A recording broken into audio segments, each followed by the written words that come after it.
to it, possibly onto the student portal. And once I get feedback from a VC assist or OC results, then I can release it on ARC. Okay, just to keep you updated in that perspective. So today we're going to go over our learning unit 5. I know according to our PACER, today we're supposed to be doing learning unit 2, learning unit 5, theme 2, but I'm going to do theme 1, 2, and 3. I'm trying to fit in everything into this session. It's not a hell of a lot. It is mainly from an inventory holding perspective, but it's better that I do it with you like this than just doing a recording. So I'm trying to squeeze as much as I can into the recording. So the next week you may not get a recording from me because we will still be ahead of our pacer, if you understand my drift. Okay. Okay, so let's get started. So specifically, when we talk about inventory, I think I want to start with what inventory is. So when you walk into an environment of a warehouse, for instance, when they keep a storage of goods or what they call a stockpile of goods, it means items that they realistically need to sell into the market or a via.com website. This is the storage of their goods, and that's what we call inventory. So a lot of times what happens is you've got a lot of cash that's held in the inventory. So you want to try and keep as, like to say, as a limited inventory to reduce your risk on your stock on hand as much as possible, because you want to sell out as opposed to just holding stock, because that's now cash that you keeping on hand. So when we're talking about stock holding specifically, it'll differ between raw materials, work in progress, and your finished goods, okay? And we're going to go through what those 3 types of inventory is at a little bit of a later stage in this particular lecture. But specifically, when you talk about inventory holding or just stock holding specifically, it can include anything from like, smaller items, like if you in a manufacturing perspective, maybe it's nuts, bolts, washers, screws, etc.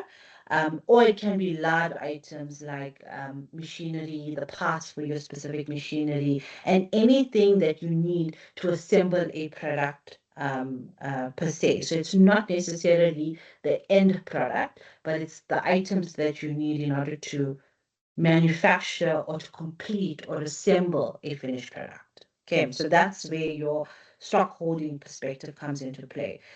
When we're talking about inventory and the inventory holding costs, we want to look at it from a perspective in terms of what is that cost that was incurred when you are holding a specific product over a period of time. So a lot of businesses that are part of a product line and not so much service perspective, they then have a calculation, which we also will sort of look at later on in the lecture, of the cost that's incurred based on how many days you now are holding the stock.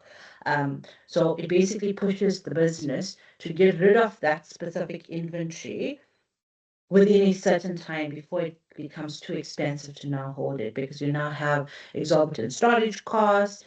You still have cash that's stuck in the inventory. So as much as possible, you want to reduce these costs, by reducing the the amount of stock that you currently have. So one of the consequences of this is that with the reduced inventory of a product, you may have a stock out. So if, for instance, you have less stock on hand, and you now want to try and sell it between a specific period of time, if your demand now exceeds the amount that you're currently holding on hand, one of the consequences is a stock out, meaning that you now don't have enough stock on hand for you to then sell this. When we're speaking about ROI, so return on investment specifically, basically it's used to ensure that your monies are paid for the inventory because it's now considered to be an investment. So any inventory that you're buying, let's say you're buying a finished product from, let's say China, you're importing this, you know what your landed cost is going to be on that specific item, you're now putting it in storage. You are obviously outlaying money in order for you to purchase these items, pay for shipping, etc., etc. So that's considered to be an investment. So you want to have a good ROI on that, meaning that you need that specific product to be sold.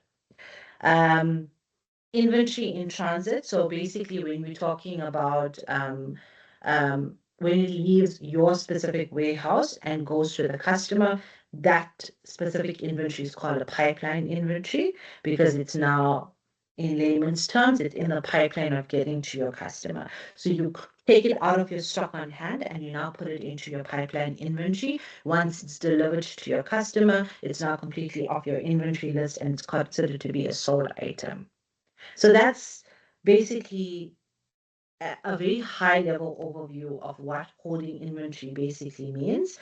You want to sort of reduce costs as much as possible so that you have a more efficient supply chain, you have more quality in terms of, where your supply chain is sitting, you're removing any sort of risk, you're removing any sort of uncertainty, because you're now not holding large amount of stock, which equates to large amount of investments.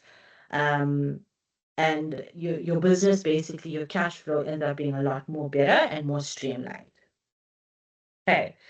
Then we're going to go on to sort of the objective function where we're looking at inventory control or inventory stock. So there's two types of stock holding. Okay, and I sort of touched on the understock perspective. But when we're looking at it from a overstocking, it means you now have too much inventory. And when we're understocking, it means you have too little inventory. So when you have overstocking that's now involved within your business, it means that you have a large amount of cash or a large amount of money that's now tied up in that specific inventory. When you have too little inventory and you now don't have any consistencies with delivery dates, you don't know when it's going to turn into a pipeline inventory, it can negatively affect your business specifically. So also when there's too little inventory, it means that you can have a lot of loss in sales because you now do not have the stock that you can sell, and you end up with customers that are dissatisfied, your brand reputation and your brand image is tarnished, and you have a lot of bottlenecks then in your manufacturing process because you're now trying to rush the production. And if something does go wrong, you now end up tied up with still not having any stock. So when we're speaking on inventory management specifically, there's two main areas, or it focuses on two main points. Number one is making sure that you have full satisfaction of your customer, that the correct goods are now available for you to sell. It's in the right quantity that the customer wants it, at the right place that they want it, and exactly what they require is now being sold through to them. And then the next one is management of inventory costs. So whether this is from an ordering perspective or anything from an inventory carrying cost, this is making sure that you don't go into an overstocking or an understocking situation. You're at a place where your supply is meeting your demand, and your production and manufacturing flow is then happening on a regular basis. It means that you have also planned correctly from a forecasting side, took into account the demand in the market, the different seasonalities in the market, and you now plan your production schedule accordingly. Okay. Then we want to talk into more of the different types of inventory. So when we talk on the different types of inventory, and I think we did go over a lot of this in first semester, but there's three different types of inventory. The first one is what we consider to be a raw material. So from a raw material perspective, this is more inventory that has been purchased, but it's not transformed into a finished item. So a lot of times businesses work with JIT, which is just in time systems. They are completely sort of moving away from holding raw material inventory. I mean, that's a lot of cost when you're holding raw material, because it's not only from a storage perspective, but then how are you now using this from a production side? Um, so you want to order in raw material as and when you require them, taking into account the scheduling, whether it's from a shipping schedule or an airline schedule. You need to understand when you require the stock so that you're not paying for it upfront, or when you would require the raw material, because you're not paying for it upfront and then shipping it and now storing it, which all three has cost factors included in them. Then we have work in progress. So work in progress means it's now in the transformation stage, production, manufacturing, etc. But some other work has to be done from a raw materials perspective within that production process. So you need to understand what your different cycle times are going to be, meaning that it takes from you to produce one facet of that product to the next facet, etc. So similarly, when we look at like the automotive industry, like Toyota, there's different elements that go into a vehicle, and there's different elements that's now required. So whether it's a seat, a steering wheel, a gearbox, whatever it may be, those are different classifications of work in progress that now needs to be assembled together in order for you to build a product. So this is more from a production or a manufacturing space. So it's the in-between level of your inventory. And then the last one is a finished good. Okay, so your finished goods is basically when it's now ready for delivery to your customer. So this is the item that's generally kept in inventory itself or in storage, because there's a demand for the product. You don't know what that demand may be, but there will be a demand for the product. On top of all of these type of inventory, there's also a lot from a maintenance perspective or a repair perspective, but this is more that's included within the manufacturing process. So you have different machineries or different elements of the production process that is sort of needed to be repaired or maintained at any specific level, like how we have our vehicles, for instance, when it gets up to a certain sort of mileage, we have to take it up for service. Similarly, that's how machinery works. When there is a certain number of items that goes through the manufacturing process, it then hits a service level or a maintenance level. So this can also form part of the sort of types of inventory. Any questions so far? It's not the most interesting topic, I'll be honest with you, but it is a topic that does come out. Okay. Next, we're going to go over some of the control and the turnover of inventory. Okay. And I took a little snippet from the textbook just to give you a little bit of an example of how your turnover of inventory or your cost of goods that's sold is being calculated. And they don't necessarily ask you to do the calculation in your assessment, like an examination, for instance, but it's always nice to know. I think one of your ICE tasks actually has a calculation-based one. But it just gives you a little bit more of a feel of how inventory turnover is calculated, because based on that, you're able to know how often your turnover should be. Okay, so when you're in a different type of organization, like let's say a manufacturer, wholesaler, retailer, a lot of them use the turnover of inventories to understand whether their supply chain is efficient enough or not. So obviously, when we're looking at turnover of inventory, if it's a lower turnover, it means that you now have more of a weaker or a poorer performance in terms of your policies.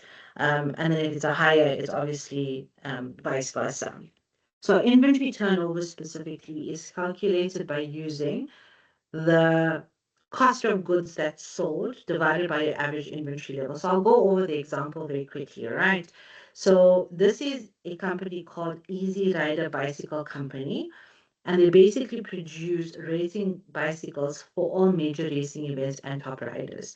A requirement is that the bicycle must be very light, and these bicycles break easily. The cost of producing one bicycle is 3,000 Rand. The bicycles sell at a rate of 2,000 per annum. Okay. On average, the inventory is worth R1,000,000. The inventory turnover is calculated as per this.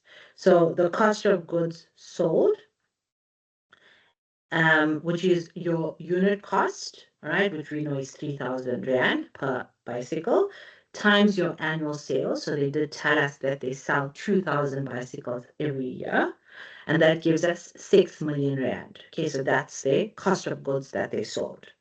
And that's the cost of goods that they sold in the market, not the cost of goods that it cost them to manufacture the item.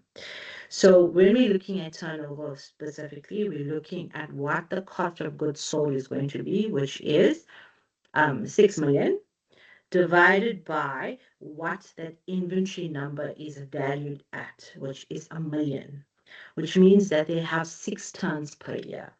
Okay, so that's how often they're now turning in terms of their inventory specifically. The main reason for sort of using different measuring tools is to try and create more of a leaner manufacturing within the business.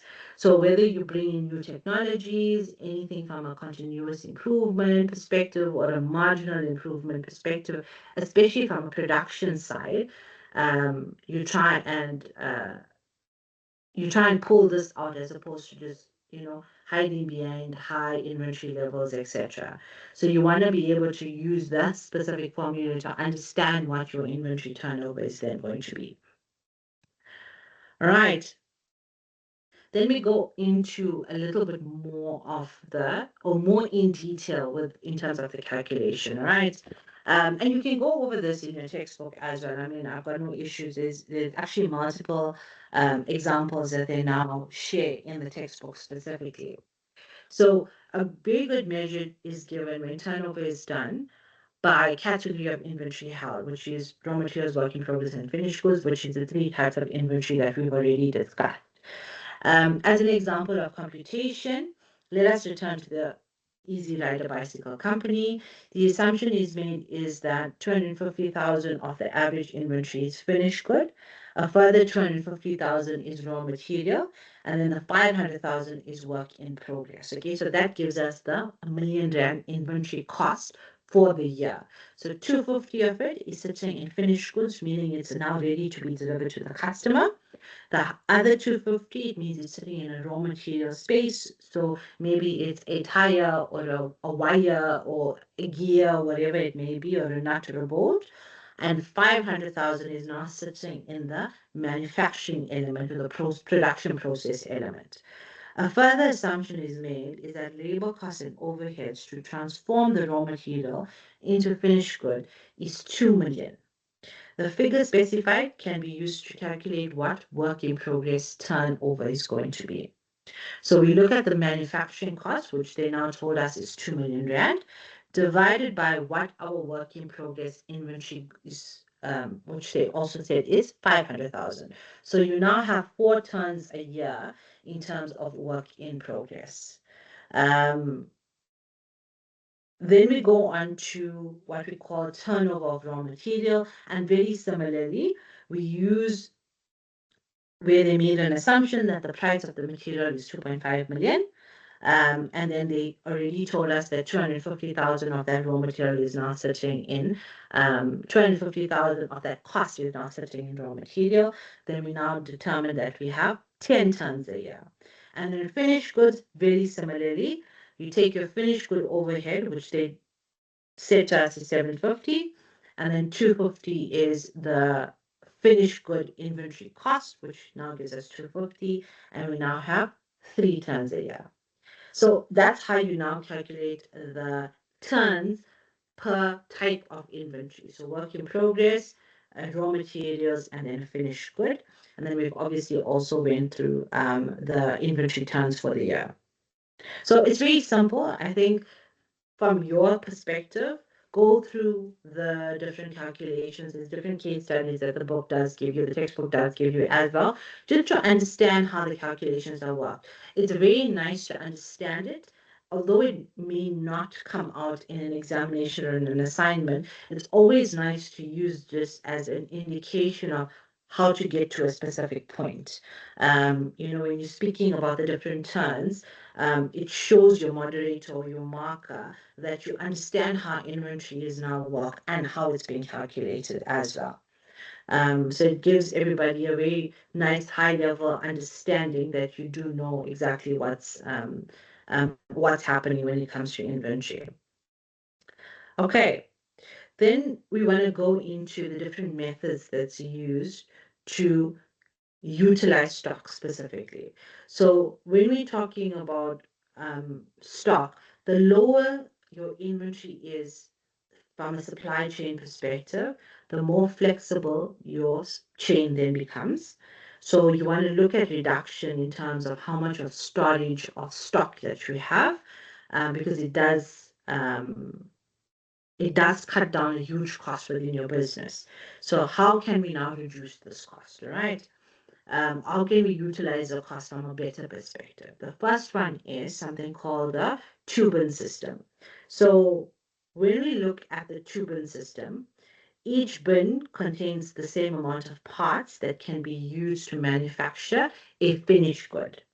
It's important that when we're looking at both bins specifically, they are equal size, everything is exactly the same from how much of raw material you're now putting in there. When you start your manufacturing process, parts from the first bin are used in the manufacturing process. When the inventory of the first bin is now completely finished, the inventory from the second bin is then used. At this time, when an order is placed to replenish the inventory for the first bin, it then becomes a sort of a cycle. It becomes very continuous, right? So to explain to you again what two bins are, you basically look at having two big bins side by side. Everything that's required in a manufacturing process, you put all of this into the two bins. When you start manufacturing, you use from the first bin. All right. You take your finished stock, you put it into the first bin, and then you start the second bin. When you start in the second bin, you're already replacing the raw material that now goes into the first bin, if that makes sense. I think a lot of times people do use this concept from two bins because it just makes sense for them. They're able to also monitor their raw materials properly. They're able to monitor how much they're getting from a production perspective based on that specific raw materials that's kept in each bin. And also how long the production process is then taken. So it just becomes very sequential for them as opposed to just using raw materials all willy-nilly without understanding how much is there or how long it takes, etc. Then the next one is called SILS, which is supply in line sequencing. So when we're talking about SIL, basically what you're doing here is you're picking the right parts for each model of a product. Let's take, for example, like it's a car model.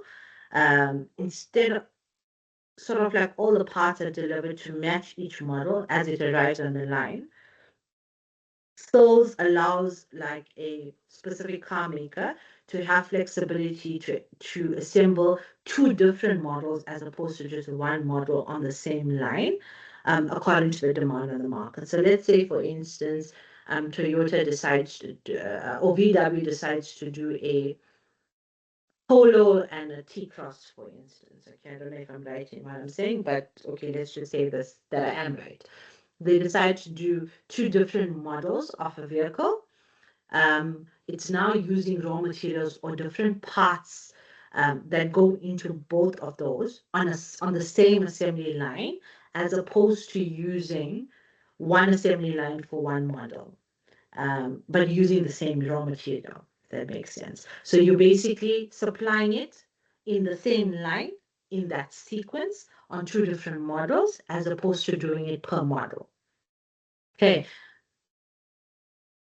I'm sure you will understand it as we go along on exactly how you can best utilize the stock. You're now just trying to create an element where if there is demand for both those vehicles, like a T-Cross and a Polo, you're trying to basically use the same manufacturing point or the same manufacturing line so you can fulfill both the demands of the item, as opposed to running one for demand, finished with that, and then running the second demand of those items. Then the third one is called Kanban.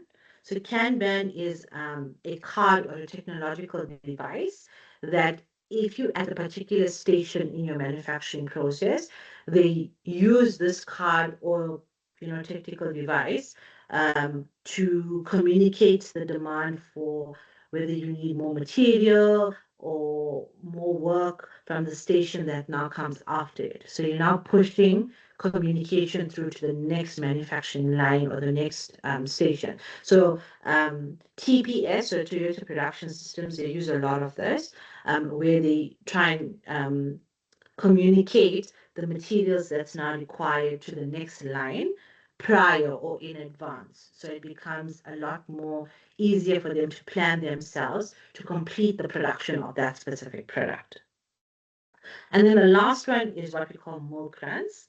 And basically what this is exactly what the name is where you're using a specific route that involves delivering your shipments and the pickup of inbound materials in the same run so that you have replenishment on a daily basis. So let's say, for instance, you have a route on the N2, for instance, or the N3. You're now doing a whole lot of deliveries down a specific route, and you also have pickups on that route of suppliers or raw materials. So you're running it's more of an efficiency line as opposed to jumping from point A to point Z and then jumping back to point A. So it's very similarly in the logistics industry. You run this on different routes. And when you do run it on routes, you have more from a fuel efficiency perspective. You save a lot of time. You can basically get a lot more done in a specific time frame than if you have to jump from point A to point Z and then back to A. Okay. So I hope that sort of gave you a little bit of an understanding of what methods I use so you can utilize your stock from a more efficiency perspective. Okay, then we have requirements for effective inventory management. And in this perspective, we like to say an introduction of counting systems is, from an inventory perspective, is very important. So there's two main counting systems for inventory specifically. The first one is periodic counting system. So when we're talking about periodic counting system, it means that it's something that's more regular. Maybe it is daily, weekly, monthly, quarterly, and this a lot of times when businesses have a good warehouse management system and it's very automated, it becomes very easy for you to have daily reporting based on periodic counting. So for instance, if you have 5 different SKUs in a warehouse, and you get an order for SKU 1, 3, and 5, immediately when that's pulled off the shelf and scanned out for delivery to a customer, the system's already recognizing that it is now kicked off your inventory list. So then you have your daily inventory being updated very regularly. And you can do probably a monthly physical stock count if that makes sense. So whatever that time period is that you want to determine, a lot of the times your periodic counting is used more from smaller outlets perspective, where they physically count the shelves, and they do like a little bit of a checklist. It happens on a regular basis just so that they can stock up when and when they need it. But it's also used, especially now in this century, from a WMS side. Then we have perpetual counting. So perpetual counting is also continuous counting. Inventory records are also updated on a regular basis. And there's 2 types. So it's batch perpetual counting. And this is whenever there's, like, let's say 20 withdrawals from a specific SKU, or 30 withdrawals, your transactions processed and it's then uploaded. And then you have online perpetual counting, which is also, as I've mentioned previously, where your transactions are processed almost immediately. So you can see there's very much similarities between all, when we're talking about the different counting systems.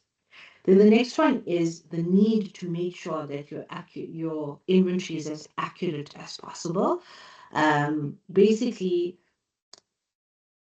even when you have like really good inventory policies on hand, you need to make sure that you understand how much of money or cash is being tied up in actual inventory that you're keeping, in storage, etc. So you want to try and keep your information as up to date as possible, whether it means you doing cycle counts on a regular basis, whether it's physical, whether it's automated. Your records should not differ to what you actually have on stock, because then you're gonna end up with a very difficult time in terms of having an accurate record, if it doesn't agree with each other. So it needs to be 100% correct. It should never be neglected at all. Especially when you're keeping inventory or storage items that is not being used on a regular basis. And it's holding unnecessary costs. You now need to understand whether there is a requirement to have it on hand. Is it stuff that can, then be sold or gotten rid of, etc. You need to understand,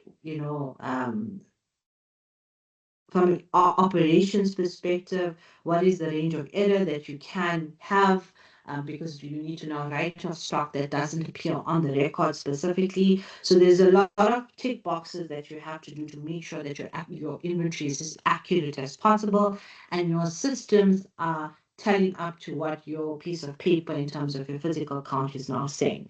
And then you obviously need to understand what your risk management is going to be thereafter. Then your last one in terms of requirements is cycle counting. So when we're looking at a cycle counting, we want to understand the accuracy level, meaning that you need to have continuous and regular audits on your stock. So that's what cycle counting is called. A lot of times when you keep records of physical cycle counting and audits, it can be manipulated, from a records perspective. So businesses like to do audits on their cycles or audits on their inventory specifically, where they would close their facility for X amount of days, especially if they're holding a lot of stock. They'll close their business for X amount of days. They would go through their cycle count. They would run the audit on the inventory levels, just so that they have a better method, and they have accuracy within their business. And you want to do it at least once or twice in a year if you are a business that's holding substantial amount of stock, because like I said in the beginning, cash is held in stock, cash is held in inventory. So you need to make sure that your cash is not being run out by missing stock. So you basically count how the cycle counts work. You basically want to run a cycle count when you have after a very busy period. Let's say it's like a festive period and you now sold a whole lot of items, or it's Black Friday or Black November, whatever it is. So you've now sold a lot of inventory. You now need to understand how much of stock you have on hand, because a lot of errors happen within this time. People pull out from X bin, they put into Y bin, etc. You also, when you balance, it needs to show that, from a zero stock holding perspective, or you have low stock levels, you need to understand the reasons why.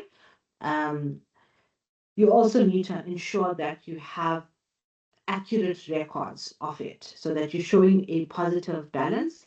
Even if you have a stock out at the end of the day, you need to understand why you have that stock out and where did the stock out occur, because you don't want to have any discrepancies when you are physically doing a cycle count. Okay. Then we're going in more from a theory perspective, which is your advantages and disadvantages of holding stock. And I'll go through it very quickly. This is also a snippet that I took from the textbook, because I don't want to deviate and tell you something that should not be there. All right. So some of the advantages, which I'll sort of like go between, from an advantage perspective, the business can take advantage of having discount from suppliers on the quantity purchase. Basically, what it means is when you are purchasing in large quantities and you now decide you're holding inventory in a storage facility, you can't buy more than required or more than what your demand is in terms of stock. You then get economies of scale, meaning that you have a lower unit price because you're now buying a lot more quantity. So a lot of times, when you buy stock, they will say, okay, your minimum order quantity is 100, but if you buy 200, you get it for 50 cents less per unit. So in that perspective, it's a good thing, but you then have to outlay a lot more cash in order for you to now purchase those quantities that you want. Disruptions can be minimized in operations. Any interruption at workstations will not influence the operations that's now following it. Meaning that if you do have any issues in terms of your manufacturing process or your production process or whatever it is, you're already holding stock.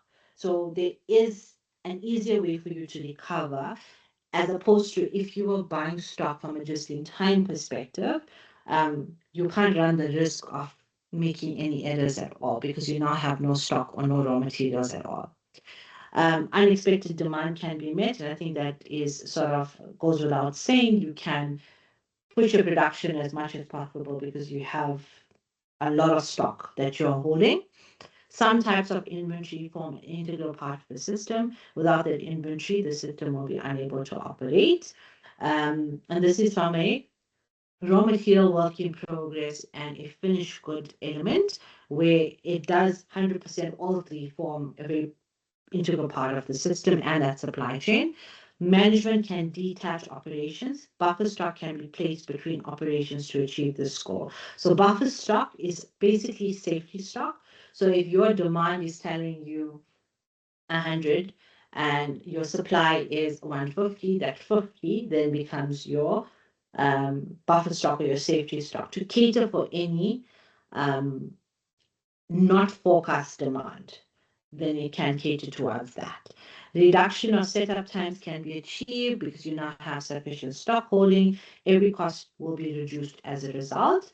And this is more from when you are basically setting up, whether it's from a production perspective or even from a finished good perspective. Let's say you're starting up a new organization or a new setup. Let's say it's an e-commerce environment.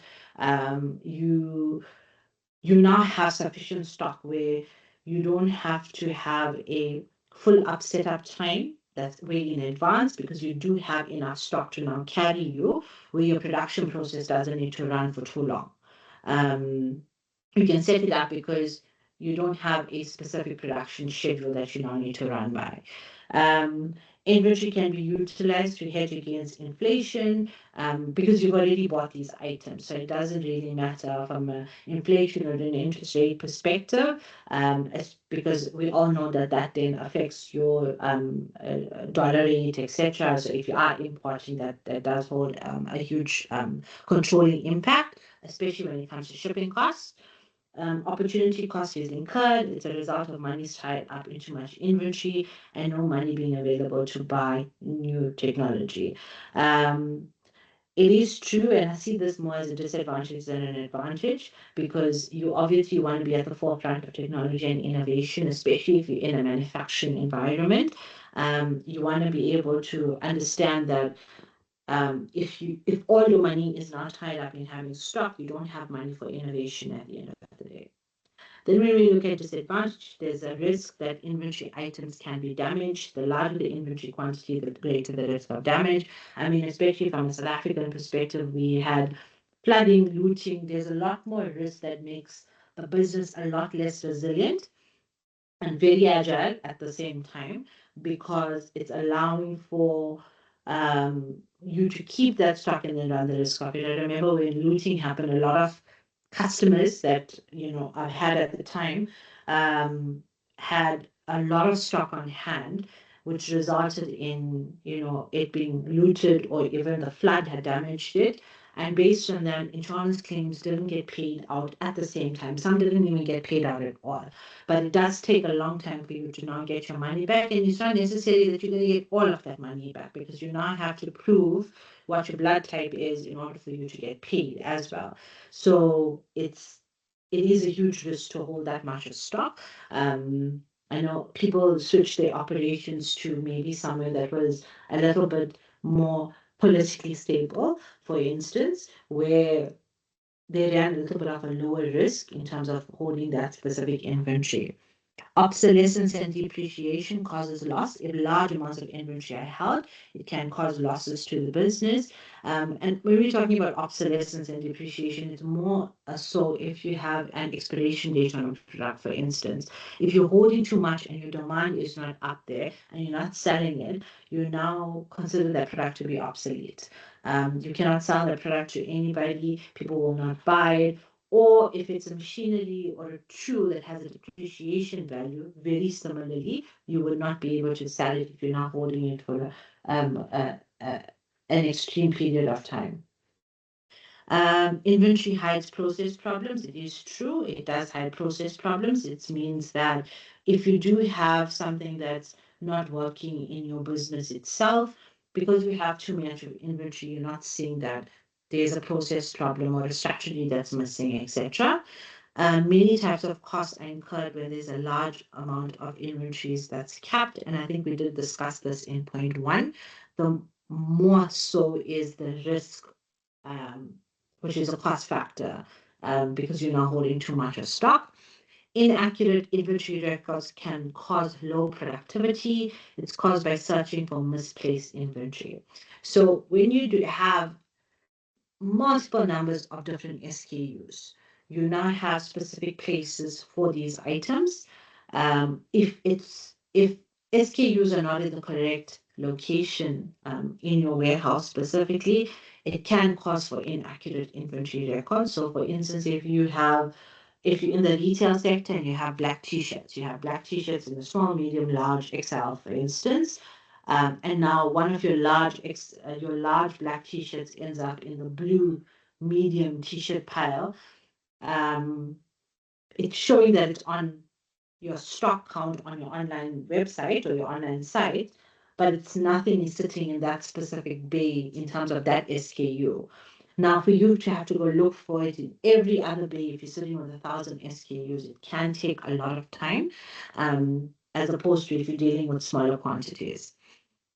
Too much inventory hides quality problems. It's due to long delays as inventory replaces inferior quality products. This is also true, and it's a huge disadvantage.